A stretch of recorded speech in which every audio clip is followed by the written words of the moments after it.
Bismillahirrahmanirrahim. Assalamualaikum warahmatullahi wabarakatuh. Selamat pagi anak-anakku semua. Apa kabar kalian hari ini?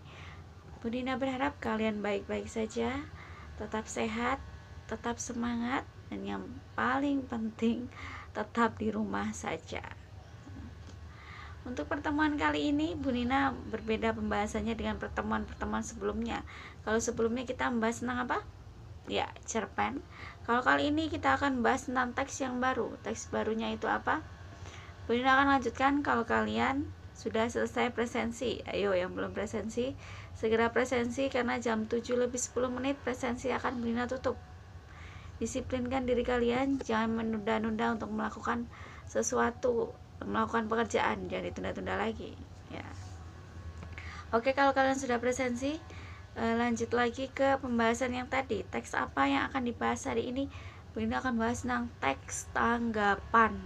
Nah, tanggapan, menanggapi sesuatu, itu sepertinya sudah kalian utarakan sehari-hari, atau bisa kalian lewat sosmed juga bisa, Instagram. Misalkan teman kalian mengupload foto, kalian menanggapi, kok tempatnya bagus sih, misalkan seperti itu sebuah tanggapan.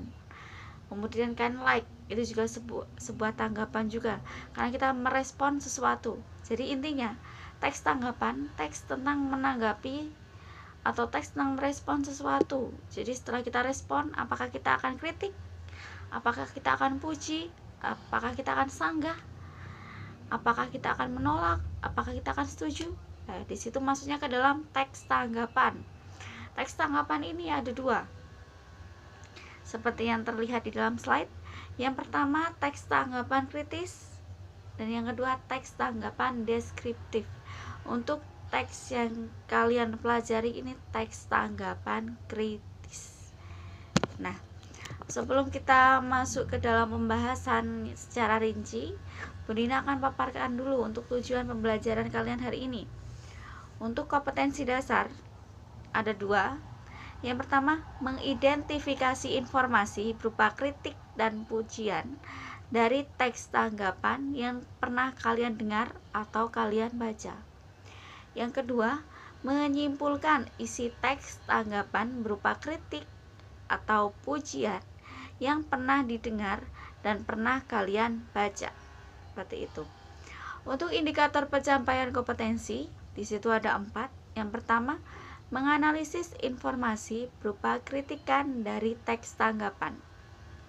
Yang kedua, menganalisis informasi berupa pujian dari teks tanggapan. Dan yang ketiga, menyimpulkan isi informasi dari teks tanggapan. Dan yang keempat, menanggapi isi informasi dengan alasan yang logis disertai bukti pendukung. Jadi ada 4 hal yang harus kalian pelajari. Untuk kali ini Bu Nina hanya sampaikan inti-intinya saja, karena untuk penjelasan lebih lanjut itu sebenarnya sudah ada dalam media pembelajaran yang sudah Bu Nina share di dalam forum Google Classroom. Di situ sudah ada media yang harus kalian pelajari. Oke, masuk ke bagian jenis kalimat dalam tanggapan. Di situ ada 5. Yang pertama ada kritikan, pujian, sanggahan, penolakan, dan persetujuan. Untuk pertemuan kali ini hanya 2 yang Bu Nina bahas. Yang pertama kritikan, yang kedua pujian. Bagaimana membedakannya? Cukup mudah. Kritikan itu sebuah tanggapan yang disertai uraian dan pertimbangan baik atau buruk. Jadi ketika kalian mengkritik, itu tidak hanya yang buruk-buruk saja, tapi juga tentang kelebihan-kelebihan dari hal yang kalian tanggapi, yaitu kritikan. Dan jangan lupa, kalian mengkritik untuk membangun, bukan kritik untuk menjatuhkan. Itu yang paling penting. Yang kedua ada pujian. Pujian itu ada rasa penghargaan yang tulus akan keunggulan sesuatu. Jadi menyampaikan keunggulannya. Jadi pada dasarnya membedakan antara kritikan dengan pujian itu mudah. Kalau kritikan itu lebih ke kelemahan, namun kelemahannya lebih ke kita memberikan masukan. Dari kritik yang membangun, bukan kritik yang menjatuhkan. Yang kedua ada pujian. Pujian itu memuji atau menghargai sesuatu tentang kelebihan-kelebihannya, seperti itu. Untuk sanggahan, penolakan, dan persetujuan bisa kalian baca di situ, tapi tidak kita bahas secara mendetail di sini karena ini nanti kita akan membuat sebuah kritikan dan sebuah pujian, seperti itu. Untuk contohnya seperti apa kritikan? Kritikan contohnya mudahnya seperti ini. Penggunaan telepon genggam di sekolah lebih banyak digunakan untuk hal-hal di luar pembelajaran. Nah, di situ tidak ada kalimat negatifnya, tapi ada ketidaksetujuan atau ada kritikan tentang penggunaan telepon genggam.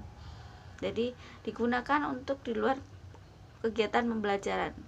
Berarti di situ dia konotasinya lebih ke tidak ke arah positif, tapi ke arah negatif. Itu disebut kritikan.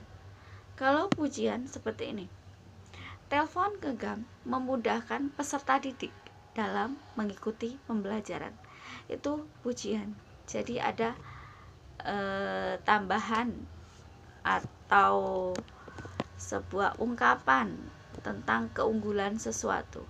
Atau bisa kita lihat kalau dalam teks tanggapan kritis itu, kalau kritikan sebuah film, misalkan film Laskar Pelangi ceritanya cenderung menggantung. Nah, di situ kritikan karena membuat pembaca itu menjadi bertanya-tanya, ini endingnya seperti apa? Itu. Jadi itu sebuah kritikan. Untuk pujian seperti ini. Untuk novel Laskar Pelangi cukup mudah dipahami sehingga bisa dibaca semua kalangan. Itu sebuah pujian. Nah, cukup mudah membedakannya, bukan? Antara kritikan dengan pujian. Ada yang masih bingung? Nah, nanti di akhir pembelajaran Bu Nina akan sampaikan beberapa kalimat. Dan juga ada sebuah teks. Di situ kalian diminta mencari kritikan dan kalimat pujian, seperti itu. Di situ juga ada kalimat, kalian membedakan mana kritikan, mana pujian. Sebelum kalian menjawab itu semua, jika ada hal yang ditanyakan, bisa kalian tanyakan di forum Google Classroom. Jadi seperti biasa, forum Google Classroom adalah forum diskusi. Jadi kalau ada yang bertanya, Bu Nina jawab. Nanti harapannya teman kalian bisa melihat. Jadi tidak perlu ditanyakan lagi, di situ kita sudah diskusi bersama-sama. Mungkin itu saja yang Bu Nina bisa sampaikan. Bu Nina tutup dulu. Assalamualaikum warahmatullahi wabarakatuh.